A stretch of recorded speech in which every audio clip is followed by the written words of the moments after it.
Hello and welcome to viewers of Sriman Narayan Physics. My dear students, today in this video program I am going to solve you numerical problems. These numerical problems are related with electric potential energy, motion of charged particles inside the region of combined electric field like electrostatic field as well as gravitational field. Also, I am going to solve you one problem which is related to electric potential energy. So let us start the first question. Question number 1. It is telling that a bullet of mass 2 gram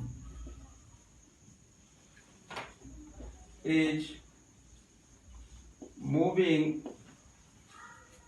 with a speed of 10 meter per second. If the bullet has charge of 2 microcoulomb, then to accelerate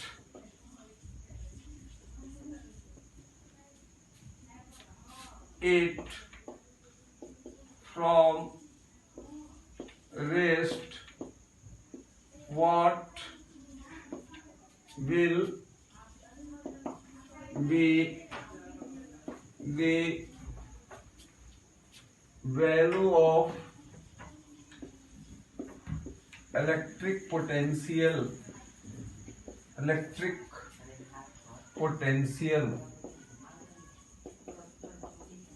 See here, ये जो question है इसमें कह रहा है कि एक bullet है और उस बुलेट का मास 2 ग्राम दिया हुआ है और ये कहा जा रहा है कि वह बुलेट 10 मीटर पर सेकंड के स्पीड से मूव कर रहा है।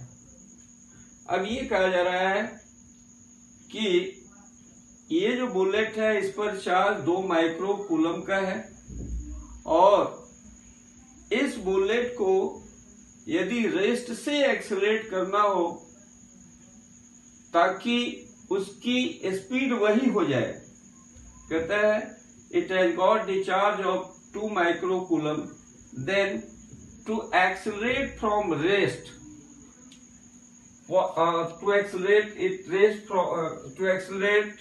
it from rest with same velocity, with same speed, what will be the value of electric potential? यानी इस बुलेट को यदि उस स्पीड से एक्सेलरेट कराना हो रेस्ट से तो कितनी इलेक्ट्रिक पोटेंशियल की वैल्यू होनी चाहिए, यही क्वेश्चन है। अब ये जो क्वेश्चन है यदि इस क्वेश्चन को हम सॉल्व करें तो देखो सबसे पहली बात ये है कि बुलेट का मास m दिया है 2 ग्राम और इसको तुम केजी बदल दो यानी 2 into 10 to the power -3 kg हो गया और चूंकि इसकी स्पीड दिया हुआ है 10 मीटर पर सेकेंड, स्वाभाविक सी बात है यदि ये बुलेट मूव कर रहा है तो इसके पास कौन सी एनर्जी होगी भाई? Kinetic energy. So the kinetic energy for this bullet will be given as 1/2 mv²। और तुम देखते हो हाफ मास तो तुम्हारा दिया हुआ है 2 इंटू 10 टू पावर -3 और v का स्क्वायर करोगे यानी 100। 2 से ये 2 गया और इस तरह से 10 to the power -3 into 10 square और इस तरह से ये हो जाएगा 10 टू द पावर -1 यानी ये वैल्यू होगा 1/10 जूल, इतनी एनर्जी, काइनेटिक एनर्जी इसकी हुई। अब कहा जा रहा है कि इस बुलेट को यदि उसी स्पीड से एक्सेलरेट कराना हो तो इलेक्ट्रिक पोटेंशियल की वैल्यू क्या होगी। जैसा कि तुम जानते हो, अगर हम इस बुलेट को उसी स्पीड से एक्सेलरेट कराने की कोशिश करें तो जो वर्क होगा वह वर्क कितना होगा, W बराबर V इंटू क्यू, ये जानते हो। और वर्क एनर्जी थ्योरम से किया गया वर्क एनर्जी के इक्विवेलेंट होता है या बराबर होता है। इसका मतलब कि यह जो वर्क होगा यह W ही इस एनर्जी के बराबर होगा, यानी W की वैल्यू 1/10 जूल कर दें। V का मान हमें निकालना है और Q की वैल्यू तो दिया हुआ है, इट इज गिवन 2 × 10⁻⁻⁶। और यहां से क्रॉस मल्टीप्लीकेशन करोगे तो क्या मिलेगा भाई, ये मिलेगा V इंटू 2 इंटू 10⁻⁻6 इंटू 10 और ये वैल्यू आएगा 1 के। और इस तरह से ये V की जो वैल्यू होगी कितनी होगी, 1/2 इंटू 10⁻⁻6 इंटू 10, यानी ये जो वैल्यू हुआ 1/ नीचे ये कितना होगा 2 इंटू 10⁻⁻5 और ये 10⁻⁵ ऊपर जाएगा, ये वैल्यू आएगी 1/2 इंटू 10⁻5 और तुम इसको 10 कर दो, यानी 10/2 इंटू 10⁻4 और ये 2 से कटाओ 5 होगा, यानी 5 इंटू 10⁻4 इतना वोल्ट आंसर होगा। यानी इतनी इलेक्ट्रिक पोटेंशियल की वैल्यू होनी चाहिए, तब जाकर कि ये बुलेट जो है एक्सेलरेट होगा और यह जो स्पीड है 10 मीटर पर सेकेंड इसको अक्वायर करेगा। Now come to discuss the second question. My next question is, a ball of mass m having a charge q is released from rest in a region where a horizontal electric field E exists. Find the resultant force acting on the ball. And second question is, find the trajectory of the ball. ये जो problem है ये कर रहा है कि एक ball है और इस बॉल का मास m है और बॉल पर जो चार्ज दिया गया है वह q है।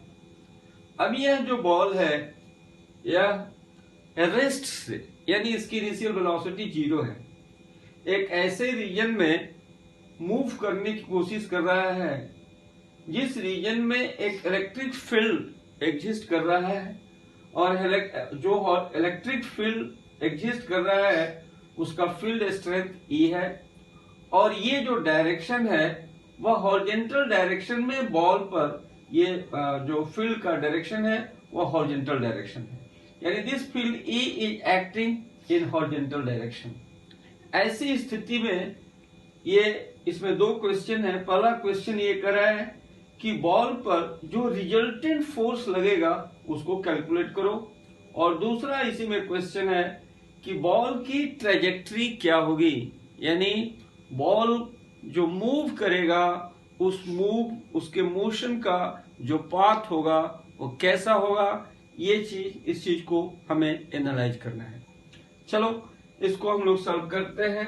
Late us now try to solve this question. See here, मान लो जो फील्ड है इलेक्ट्रिक फील्ड इंटेंसिटी, उस फील्ड का डायरेक्शन हम ये हॉरिजॉन्टल डायरेक्शन में इस तरह से दिखाते हैं और स्वभावतः ये जो बॉल है इस फील्ड के चलते, चूंकि बॉल जो है उस पर चार्ज Q है यानी पॉजिटिव चार्ज है, इसलिए उस बॉल पर जो फोर्स लगेगा F बराबर Q इंटू E लगेगा और इस फोर्स का जो डायरेक्शन होगा वही होगा जो अप्लाइड इलेक्ट्रिक फील्ड का होगा। दूसरी तरफ ये जो बॉल है इस पर ग्रेविटेशनल फोर्स भी कार्य करेगा, यानी बॉल का जो वेट है या जिसको फोर्स ड्यू टू वेट कहते हो, चूंकि बॉल का मास m है इसलिए force due to weight ball पर कितना लगेगा mg, और इसका डायरेक्शन जो होगा वर्टिकली डाउनवर्ड होगा।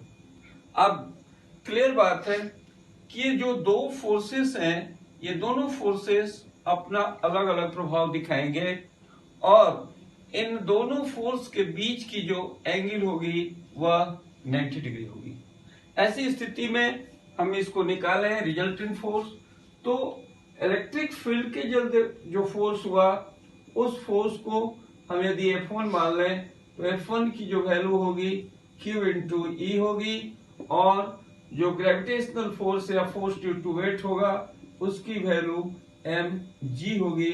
और दोनों फोर्स चूंकि एक दूसरे पर 90 डिग्री पर एक्ट कर रहे हैं इसलिए जो रिजल्टेंट फोर्स होगा Fr, इस फोर्स का जो मैग्नीट्यूड होगा क्या होगा, इन दोनों के स्क्वायर को ऐड कर देंगे, यानी कितना होगा भाई Q इंटू ई इसका whole square plus m into G इसका होल स्क्वायर। इस तरह से रिजल्टेंट फोर्स की मैग्नीट्यूड को हम लोग कैलकुलेट कर सकते हैं।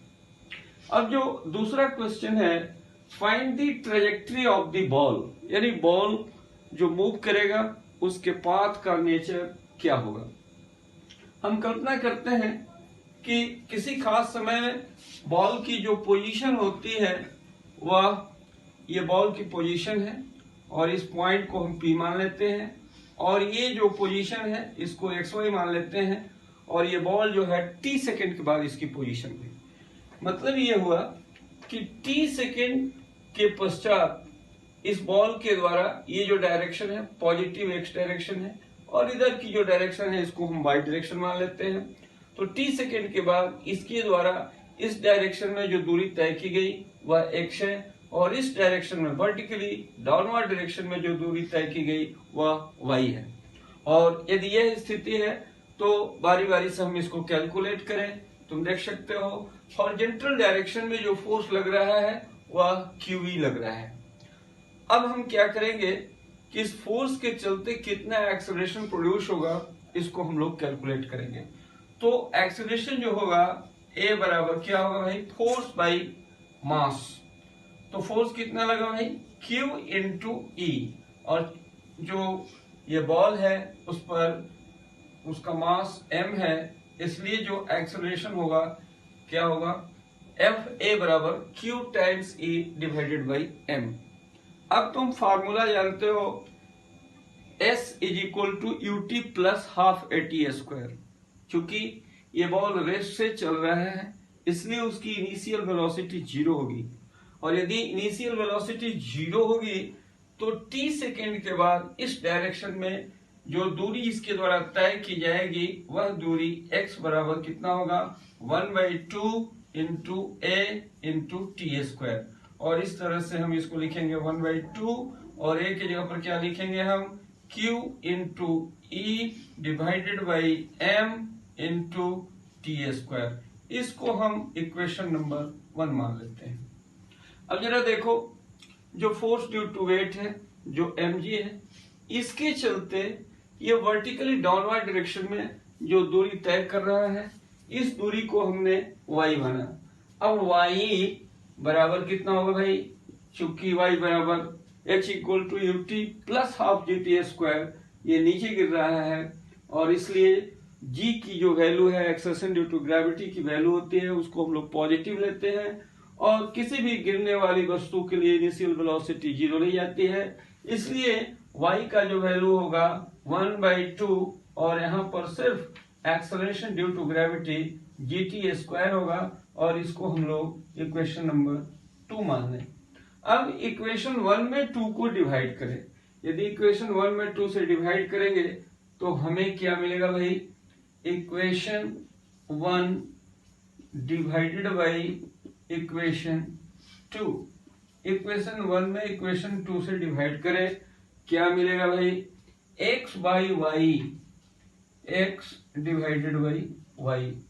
x बाई वाई बराबर क्या होगा 1/2 Q into E divided by M into T square divided by 1/2 into G into T square। अब तुम देख सकते हो T स्क्वायर कैंसिल होगा, हाफ हाफ कैंसिल होगा, बचा क्या Q E divided by M and whole by G, that you get QE by M into G। अब तुम देख सकते हो यही वैल्यू आया y x बाई y की वैल्यू आई कितनी, x by y is equal to QE by mg। और यदि x बाई y की वैल्यू QE बाई mg आता है, इसका मतलब ये है, तुम देख सकते हो कि जो चार्ज है वह फिक्स्ड है, E की वैल्यू भी फिक्स्ड है, मास भी फिक्स्ड है, G की भी वैल्यू फिक्स्ड है, यानी x बाई y यह जो है इसका वैल्यू कांस्टेंट आ रहा है। इसका मतलब कि x is directly proportional to y। और इस तरह से इस स्थिति में हम ये इस निष्कर्ष पर पहुंचते हैं कि यह जो बॉल है, इस बॉल का जो ट्रेजेक्टरी होगा वह क्या होगा, स्ट्रेट लाइन होगा, यानी ball will tend to move in straight line path, a straight line. So this is the answer of this question.